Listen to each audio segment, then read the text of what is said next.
Facebook video download করতে চাইলে প্রথমে ফেসবুক ওপেন করতে হবে, তারপর স্ক্রল করতে হবে।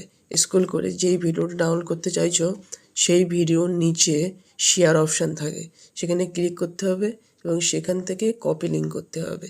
কপি লিঙ্ক করার পর ব্যাকে চলে আসবে। ব্যাকে গিয়ে যেই লিঙ্কটা করেছো সেটা গুগলে গিয়ে সার্চ করতে হবে যে ফেসবুক ভিডিও ডাউনলোডার, সেটা ক্লিক করতে হবে। যে কোনো একটা অ্যাপে ক্লিক করলেই হবে। কপি করা লিঙ্কটা এই অ্যাপে পেস্ট করে দিতে হবে আর ডাউনলোড অপশানে ক্লিক করতে হবে। ভিডিওটা চলে আসবে। সেই ভিডিওটা লেখা থাকবে নর্মালে না ফুল এইচডিতে তুমি ভিডিওটা চাইছো, তাহলে যেটা লাগবে সেটা ক্লিক করবে, তারপর ডাউনলোড করে নেবে।